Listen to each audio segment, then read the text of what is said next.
Bajet negeri disusun berdasarkan prinsip berhemat dan berdisiplin.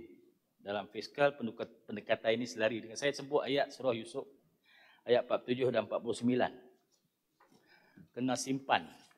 Waktu kita sesak, kita belanja. Waktu ada, kena simpan. Jadi, Darul Aman, Kota Darul Aman suruh bagi banyak lagi dekat sekolah. SJKC, SJKT. Kalau kita ada banyak, saya pun nak bagi lagi. Tapi untuk tahun 2025 ni, walaupun dalam bajet kita sebut 300,000, sebenarnya kita bagi 400,000. Tak bajet pun kita bagi. Ada lebih kita bagi lah.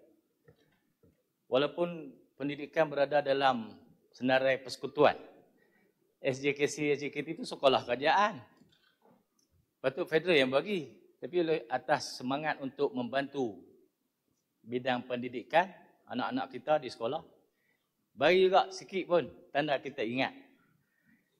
Banding dengan sekolah-sekolah agama yang Sungai Lima juga ni, dia pun bukan sekolah kerajaan, sekolah rakyat.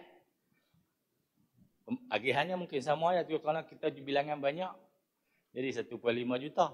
Jumlahnya banyak.